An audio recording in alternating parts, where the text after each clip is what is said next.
तो उसमें आपने गोमांस के बारे में भी अच्छी बात बताई थी। परंतु उसके दूसरी क्लिप में एक खान साहब थे, उनका नाम मेरे को ध्यान नहीं है। उन्होंने बताया कि मनुस्मृति में ऐसा लिखा हुआ है कि यदि हम गौ मांस का श्राद्ध करते हैं तो 1 साल तक पितृ की मोक्ष मिल जाए, मतलब उनको। मुझे एक सवाल करना चाहेंगे। हाँ भैया। कि हम कंफ्यूज हो जाते हैं कभी कभार, कोई ये कहता है कि ये करना सही है, कोई कहता है ये करना सही है। अब आपकी एक फेसबुक पे मैंने वो देखी क्लिप आई थी, तो उसमें आपने गोमांस के बारे में भी अच्छी बात बताई थी। परंतु उसके दूसरी क्लिप में एक खान साहब थे, उनका नाम मेरे को ध्यान नहीं है। उन्होंने बताया कि मनुस्मृति में ऐसा लिखा हुआ है कि यदि हम गौ मांस का श्राद्ध करते हैं तो 1 साल तक पितृ की मोक्ष मिल जाए, मतलब उनको। मतलब मांस खाने से, गाय के मांस से श्राद्ध करने से है? उल्टी सीधी बातें बोल रहे होंगे वो। नहीं, ये लिखा भी है, मैंने देखा था लिखा हुआ। तो वो किसी और विषय में लिखा होगा, किसी और। मनुस्मृति का कौन सा श्लोक है बताइए बेटा। अनुशासन 88:5 में लिखा है। हाँ, अध्याय बताओ।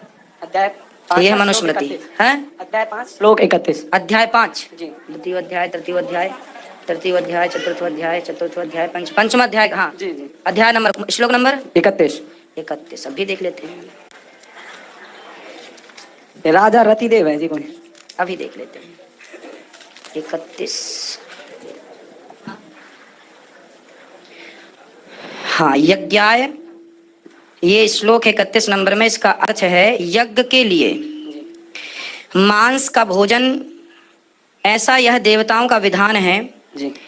इससे भिन्न रूप में मांस भोजन में प्रवृत्ति तो राक्षसों का विधान कहा जाता है। इस श्लोक को समझिए, इसमें ये नहीं लिखा है। देखो, ये मनुस्मृति है, 5वें अध्याय का 31वें श्लोक है।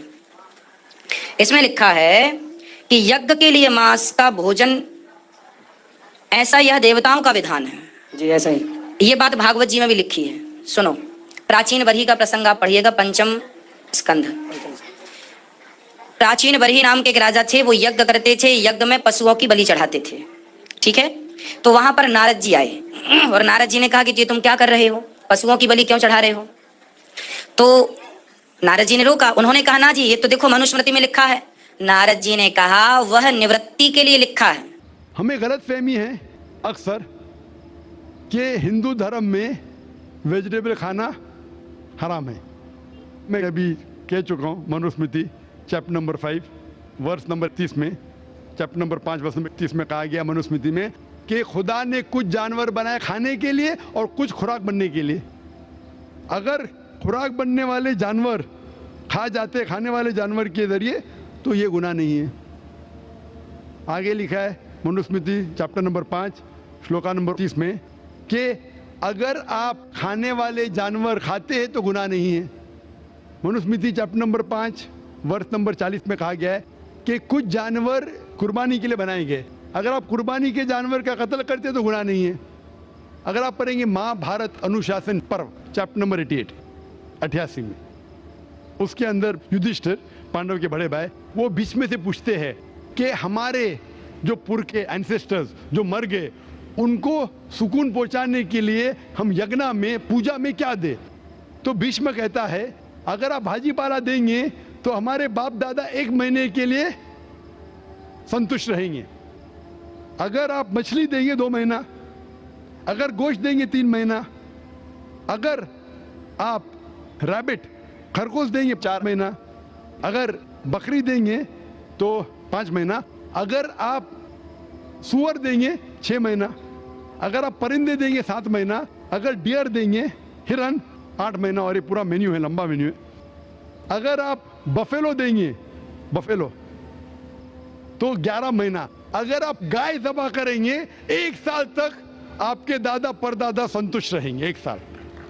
कौन कहता है? भीष्म युधिष्ठिर से, महाभारत में अनुशासन पर्व चैप्टर नंबर 88 में पूरा मेन्यू है। वेद में कई जगह लिखा है कि साधु संत गोश्त खाते थे, गाय भी खाते थे। तो इससे यह मालूम पड़ता है कि हिंदू धर्म में गोश्त खाने की ममानियत नहीं है। लेकिन कुछ मजहब है जो कहते हैं कि भाई जीवित को नहीं मानना चाहिए, मिसाल के तौर पे जैनिज्म एक्सेट्रा, और वो ये प्रचार करते हैं कि कोई भी जानवर का कत्ल नहीं करना चाहिए, इसीलिए गोश्त खाना हराम है। तो मैं कहता हूँ अभी साइंस एडवांस हो चुकी है, हम जानते हैं कि पेड़ पौधे में भी जान है, वो भी जीवित है। तो आप पेड़ पौधा क्यों खाते? नहीं, तो अभी लॉजिक चेंज हो गया। उनको पहले पता नहीं था ना, सैकड़ों साल पहले हमें क्या पता था पेड़ पौधे के अंदर भी जान है। वो लॉजिक उस टाइम सही थी, अभी साइंस बढ़ गई तो उनकी लॉजिक बदल गई। अभी कहते नहीं आखिर भाई पेड़ पौधे में जान नहीं चलेगा, लेकिन पेड़ पौधे को दर्द नहीं होता, जानवर को दर्द होता है। पेड़ पौधे जीवित है लेकिन दर्द नहीं होता, इसीलिए पेड़ पौधे खा सकते। आज की रिसर्च कहती है क्या even the plants can feel pain, लेकिन वो जब चिल्लाते हैं हम इंसान उसे सुन नहीं सकते, क्योंकि इंसान सिर्फ 20 साइकिल और 20,000 साइकिल्स पर सेकेंड के दरमियान में सुन सकते, उसके नीचे ऊपर नहीं सुन सकते। अमेरिका में एक फार्मर था जिसने ऐसा इक्विपमेंट बनाया, जब पेड़ को पौधे को पानी की जरूरत हो तो चिल्लाता था, वो कन्वर्ट होता था बिटवीन 20,000 सेकेंड, उसे फौरन पता चला पानी चाहिए, पानी देता था। अभी उनकी लॉजिक चेंज हो गई। आखिर भाई मानते हैं कि पेड़ पौधे में जान है, उन्हें दर्द का एहसास है, लेकिन पेड़ पौधे में 2 सेंसेस कम है। जानवर में 5 सेंसेस है, पेड़ में 3 सेंसेस है, इसीलिए पेड़ पौधे खाना जायज है। मिसाल के तौर पे आर्ग्यूमेंट इस एक पे बात उसकी मान भी लूं, जो नहीं मानता हूं मैं, मान भी लूं, और अगर मैं तस्लीम भी करता हूं फॉर सेक ऑफ आर्ग्यूमेंट कि अब पेड़ पौधे में 3 सेंस है, जानवर में 5 सेंस है, मैं आपसे पूछना चाहता हूं, अगर आपका भाई पैदा होता है गूंगा और बहरा, बोल नहीं सकता है, सुन नहीं सकता है, वो बड़ा होता है और एक आदमी उसका कत्ल करता है, आप जाके बोलेंगे जज को, मिलॉर्ड ये कातिल को जरा कम सजा देना क्योंकि मेरा भाई गूंगा था और बहरा था, आप ऐसा कहेंगे? आप कहेंगे जज कातिल को डबल पनिशमेंट दो, बेचारे ने गूंगे और बहरे को मारा, कहेंगे क्या नहीं? तो लॉजिक डजंट वांट 2 सेंसेस कम या 2 सेंसेस ज्यादा। कुरान में लिखा है वो चीज को खाओ जो आपके लिए हलाल है, जो चीज आपको खाने की इजाजत है वो खा सकते हैं, जो आपके लिए अच्छा है खा सकते हैं, बाकी हराम है। मुझे जाती तौर पे कोई गिला शिकवा नहीं, अगर कोई गैर मुसलमान गोश्त नहीं खाता मुझे कोई गिला शिकवा नहीं। अगर हिंदुस्तान में गैर मुसलमान सारे हिंदू गोश्त खाने लगेंगे तो गोश्त का भाव भी बढ़ जाएगा। तो मुझे कोई जाती तौर पे गिला शिकवा नहीं, लेकिन कोई अगर जबरदस्ती मुझे कहता है कि तुम हराम कर रहे, गुनाह कर रहे, तो मैं जवाब देता। जाती तौर पे मुझे कोई, इसीलिए इस्लाम में लिखा है कि बिना वजह किसी का कत्ल मत करो। मिसाल के तौर पे आप अगर गोट बकरी को कत्ल कर रहे, ज़बा करते को बिस्मिल्लाह अल्लाह अकबर, अल्लाह के नाम से जो महान है, लेकिन अगर मैं शिकार के लिए शिकार करता हूँ, निशानेबाजी के लिए, तो जानवर का कत्ल करना हराम है, लेकिन मैं खाने के लिए कत्ल करता हूँ तो इजाज़त है। निशानेबाजी के लिए मैं परिंदे को, पिजन को, कबूतर को मारता हूँ, हराम है। आप समझ रहे ना? खाली अपने शौक को पूरा करने के लिए, लेकिन जबान को अच्छा रखने के लिए, जीने के लिए कुछ भी चलेगा, जीने के लिए जायज है। चाहे पेड़ पौधा, अगर आप कहेंगे कोई भी जीवित चीज को नहीं मानना चाहे, मैं आपके साथ हूं, लेकिन ये मुमकिन ही नहीं है। खाना छोड़ो, सांस लेना मुमकिन नहीं। मैंने कहा ना पहले, आप सांस खाना तो छोड़िए, आप खड़े नहीं रह सकते 10 मिनट तक के बिना कोई जीवित चीज को मार के। तो इस्लाम एक लॉजिकल मजहब है। ये सब चीजें जो आपकी दलील है ना, 200 साल पहले हो सकता है कि कोई वजन कैरी करते, आज साइंस आगे बढ़ चुका है। उस टाइम के लिए सही था, शायद आपकी कोई बात मान लेता था। आज साइंस एडवांस हो चुका, और इस्लाम जो है पहले के लिए, अभी के लिए, ता क़यामत तक है। इसीलिए इस्लाम में अपने हाथ को खाली निशानेबाजी के लिए नहीं, लेकिन खाने के लिए किसी का कत्ल करते, जो खाने की चीज़ की इजाज़त है तो ये आपके लिए हलाल है, चाहे पेड़ पौधा हो, चाहे बकरी हो, चाहे कोई भी खाना हो। Hope the answer the question. एक दूसरा प्रश्न है, जैसा कि आपने कहा कि साइंस आज भाई एडवांस से हो चुका ख्वाहिश है। है कि हमारी लिस्ट थोड़ी लंबी है, बिल्कुल। पीछे भी एक आप बाद में क्यों में आ सकते हैं।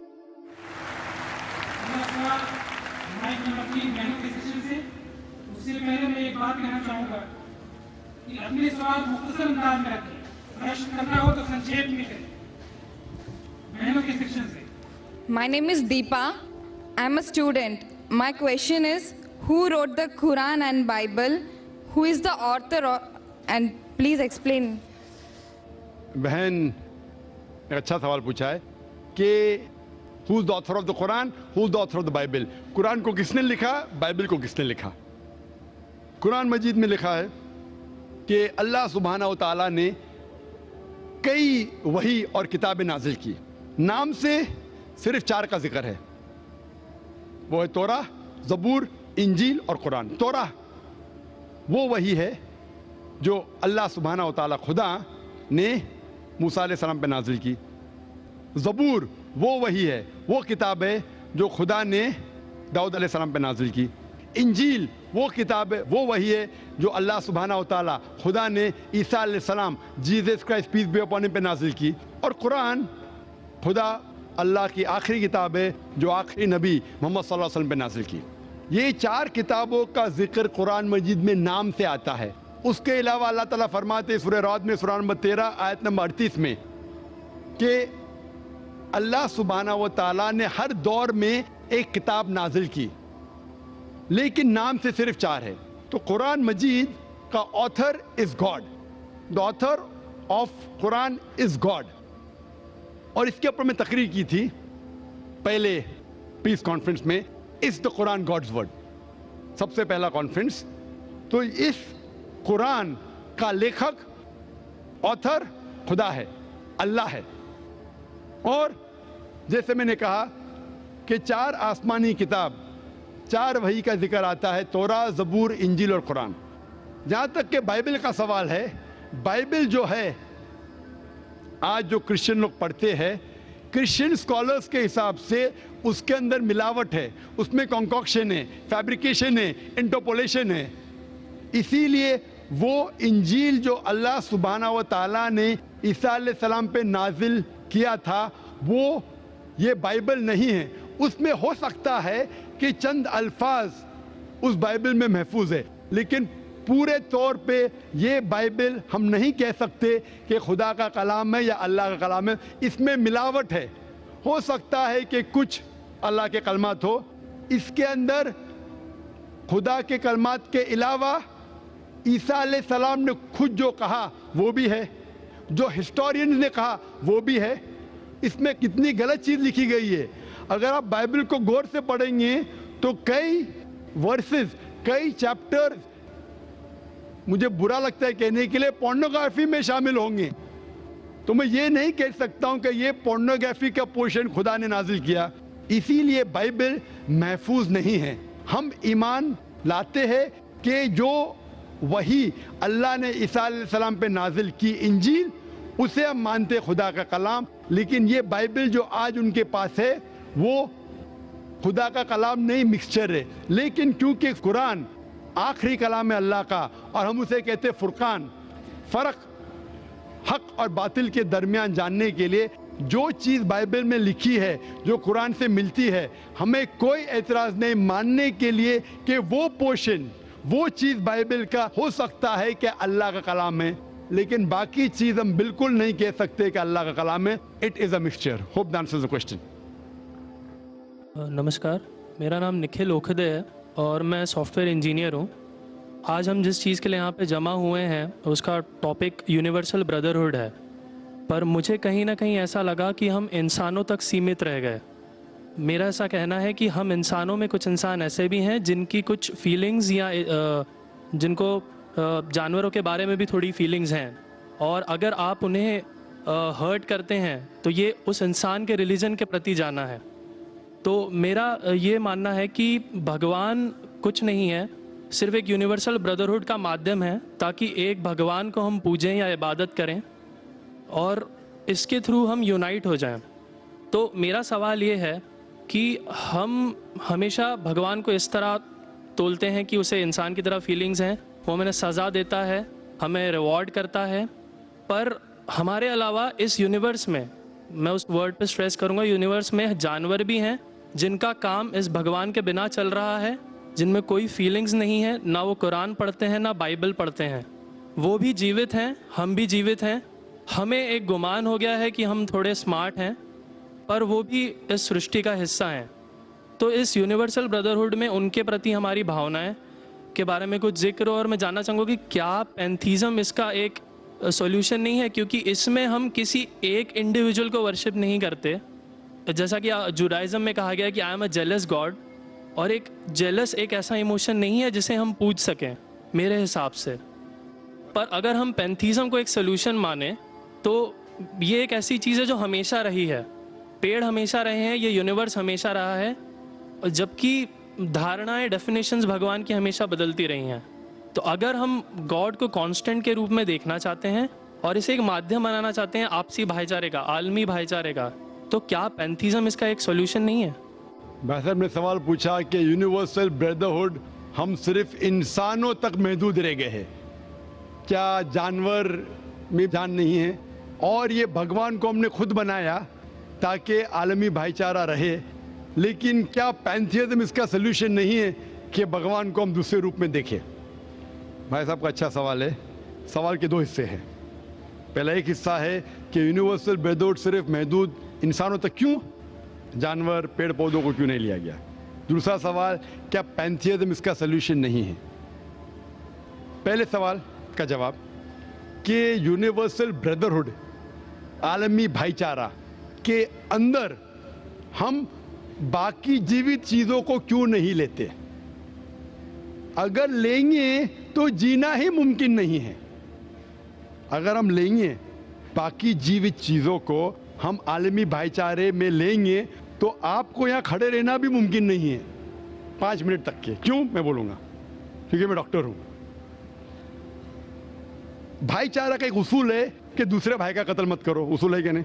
ठीक है, आप सांस ले रहे अभी, सांस ले रहे ना? आप जब सांस लेते लाखों जर्म्स का कत्ल कर रहे हैं आप कैसे भाई? ये लाखों लोग का कत्ल कर रहे जीने के लिए, ये कैसा भाईचारा है? तो इसीलिए भाईचारे का डेफिनेशन जरा हम बराबर तौर से समझ ले, फिर हम डिस्कस करें। क्योंकि अगर आप कहेंगे हर जीवित चीज मेरे भाई है, तो आप भाईचारे के खिलाफ। कोई भाईचारा में ये नहीं है कि दूसरों का कत्ल करो अपने आप को जिंदा रखने के लिए। कभी भी इस्लाम में ये नहीं कहा गया है कि दूसरों को दबाओ अपने आप को ऊंचा करने के लिए। और मैं अल्लाह के रसूल की एक मिसाल दूंगा आपको। अल्लाह के रसूल फरमाते हैं, आप जब देखते हैं एक खजूर का दरख्त, पाम ट्री, वो एक मोमिन की मिसाल है, मुस्लिम की मिसाल है, तो साहबा सोचते इसका क्या मतलब? क्यों एक खजूर का दरख्त, पाम ट्री को मुस्लिम कह रहे? समझ में नहीं उनको। आज हम जानते हैं, उस टाइम अल्लाह के रसूल ने कहा कोई भी पेड़ पौधे जब भी बढ़ते ऊपर, वो क्या करते हैं? आजू बाजू पेड़ को हटाते हैं, फिर ही बढ़ते हैं। नीचे जाते हैं, अपने पौधों को, रूट्स को एक्सपैंड करते हैं। इसीलिए आप देखेंगे म्युनिसिपैलिटी क्रैक्स को तोड़ती है, मजबूत करिए। क्यों? वो पेड़ बढ़ता है तो क्रैक हो जाता है, फिर से टाइल लगाते हैं। जितना पौधा बढ़ता है, जितना पेड़ बढ़ता है, उतना आजू बाजू नुकसान करता है। एक वाहिद दरख्त है पाम ट्री, जो जितना ऊंचा जाता है दूसरे को नुकसान नहीं पहुंचे, सीधा जाता है। बाकी लोग यहां जाते हैं, वहां जाते, इसके घर में घुसते, उसके घर में घुसते, ऊपर जाते सीधा, किसी को तकलीफ नहीं देते, नीचे भी जाते सीधा, आजू बाजू घूमते नहीं। अगर आप अपने आप को बड़ा बनने के लिए दूसरों को दबाएंगे, ये मुस्लिम नहीं। तो अगर मैं मानूं आपकी बात को कि हर जीवित इंसान को भाईचारा करूं, तो मुझे जीने का हक ही नहीं, किसी को जीने का हक नहीं है। लेकिन उसका मतलब ये नहीं कि हम दूसरे जीवित लोग को तकलीफ पहुंचाए जानबूझ के। इसीलिए इस्लाम में जब मोहम्मद सल्लल्लाहु अलैहि वसल्लम पैगाम दिए अरब देशों में, अरब मुमालिक में, तो लोग ने कहा ये कैसा इंसान है? जब अल्लाह के रसूल ने कहा कि ऊंट के ऊपर ज्यादा वजन मत डालो, हराम है, घोड़े को ज्यादा तकलीफ मत दो, तो लोग कहने लगे ये तो अभी इंसानों की हुकूक की बात कर रहा था, अभी जानवरों की हुकूक की बात कर रहा है। अल्लाह के रसूल फरमाते जब एक शख्स आग उगाता, बोलते आग को बुझाओ, क्यों? उधर चींटियां मर रहे हैं। उसका मतलब जानबूझ के कोई भी जीवित चीज को मारना हराम है। सिर्फ अनजाने में इजाजत है, या जिसकी इजाजत खुदा ने आपको दी है, जिसकी इजाजत दी है खुदा ने। मिसाल के तौर पे मनुस्मृति में चैप्टर नंबर 5 श्लोका नंबर 31 में लिखा है कि खुदा ने कुछ जानवरों को बनाए खाने के लिए और किसको खुराक बनने के लिए, some to be eaten some to eat. अगर वो खाने वाला जानवर दूसरे जानवर को खाता है जिसको खुराक के लिए बनाया है तो कोई गुनाह नहीं है। मनुस्मृति चैप्टर नंबर 5 श्लोक नंबर 30 में अगर आप उस जानवर का कत्ल करते जो खाने के लिए बनाया गया है तो आप गुनाह नहीं कर रहे। Manusmriti chapter number 5 shloka number 39 में सैक्रिफिशियल एनिमल, जो एनिमल कुर्बानी के लिए बनाए गए उसकी कुर्बानी देना गुनाह नहीं है। मैं क्यों हिंदू धर्म से कह रहा हूँ, मुस्लिम से भी कह सकता हूँ, बहुत से हवाले। उसका मतलब हमें किसी को तकलीफ नहीं देना चाहिए, लेकिन अगर अनजाने में चलते चलते चींटी मर गई तो आप बाहर चले नहीं सकेंगे। आप सांस लेंगे जर्म, तो अल्लाह ताला ने जर्म को पैदा किया है मरने के लिए आमतौर पे, तो आप गुनहगार नहीं। मालूम कुछ जैन लोग मास्क पहनते तो भी मरते, पानी को उबालते, उबालने से मार रहे, उबालने पानी पी के फायदा क्या, अंदर मारने के बदले बाहर मार रहे, क्या फायदा, ये मुमकिन ही नहीं है। लेकिन जानबूझ के कोई जानवर को, और एक मिसाल दूंगा, हमारे खतीब जुमा नमाज पढ़ाए थे कल डॉक्टर उस्मान, उनने अपने खुतबे में मिसाल दी थी। क्या एक औरत थी जो बहुत बेहया थी, क्या कहेंगे, जो आम तौर पे लोगों की जीनत थी। मैं लफ्ज़ उर्दू ज़रा मेरी कमज़ोर है, मैं किसी को ठेस नहीं पहुंचाना चाहता, इंग्लिश में कहेंगे नॉट विथ गुड कैरेक्टर, बाजारी औरत।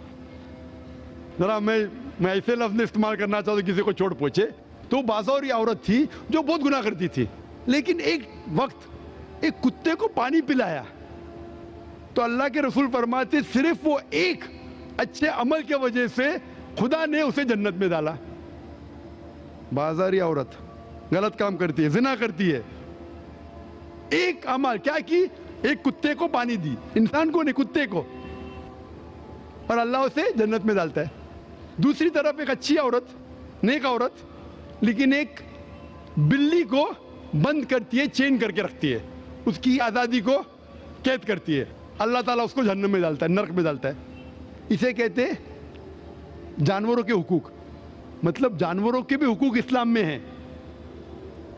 अल्लाह के रसूल फरमाते कि चिड़िया की जान भी मत लो बिना वजह, चिड़िया स्पैरो, अब पढ़ेंगे कुरान में और हदीस में कई इसके पर लेक्चर। तो इसलिए हम मानते हैं कि जीवित चीज का हमें एहतराम करना चाहिए, उसके रूल रेगुलेशन है। बोलेंगे सब जीवित चीज मेरे भाई है, नहीं भाई सब भाई नहीं है। अभी कुछ लोग इतना करते, कुत्ते के पीछे हर महीने लाख रुपया खर्चा करते। अरे गरीब लोग मर रहे, लाख रुपये से 10 घर हर महीने लाख रुपया अपने पूडल के ऊपर डालते हैं। लाख रुपये से कम 10 घर तो चलेंगे ना महीने, 20 घर चलेंगे बम्बई में, हाँ के नहीं। वो 20 घर को संभालो ना, एक पूडल को संभाल रहे, ये किधर का इस्लाम है। ठीक है जानवर की कदर करो, इतना कदर मत करो कि उसके हाथ में चेन डालो सोने की, ये करो, ये खाना लेके आओ, खाना लेके आते लाख रुपए का, आप समझ रहे ना। तो इतना मत इसराफ करो। इस्लाम के अंदर सिखाया गया है कि भाईचारा जो मैंने जिक्र किया, बट जानवरों को भी देखो और उसके साथ अच्छा बर्ताव करो, बिना वजह किसी जानवर का कत्ल मत करो। जी दोस्तों, जैसे कि आप लोगों ने आज की वीडियो देखी है कि एक हिंदू पंडित से सवाल करता है कि हमारे जो किताबों में है वो गाय का गोश्त जो है वो खाना हराम है, लेकिन मुसलमानों के यहाँ गोश्त हलाल है। इस पर जो पंडित ने जवाब दिया वो भी आप लोगों ने सुना, लेकिन दोस्तों डॉक्टर जाकिर नाइक ने जो जवाब दिया बिला वजह किसी किताब को देख के बगैर बहुत अच्छी और तफसील से जवाब दिए। उनका ये कहना है कि ये किसी किताब में भी, हिंदू के किसी किताब में भी ये नहीं लिखा कि गाय का गोश्त जो वो खाना हराम है, ये खुद की इनकी कही हुई बातें हैं। और अगर जैसे कि आप लोगों ने डॉक्टर साहब का जवाब सुना है कि अगर ये लोग कहते हैं कि किसी जानवरों का गोश्त खाना हराम है, तो साइंस से ये भी साबित होता है कि तमाम पौधे भी जानदार होते हैं तो उनको भी ना खाया जाए। तो माशाल्लाह डॉक्टर ने बहुत खूबसूरत और बहुत तफसील से जवाब दिया। तो दोस्तों उम्मीद करता हूँ कि वीडियो आप लोगों को पसंद आई होगी। अगर वीडियो पसंद आई हो तो इसे अपने दोस्तों के साथ लाजमी और ज़रूर शेयर करें। शुक्रिया।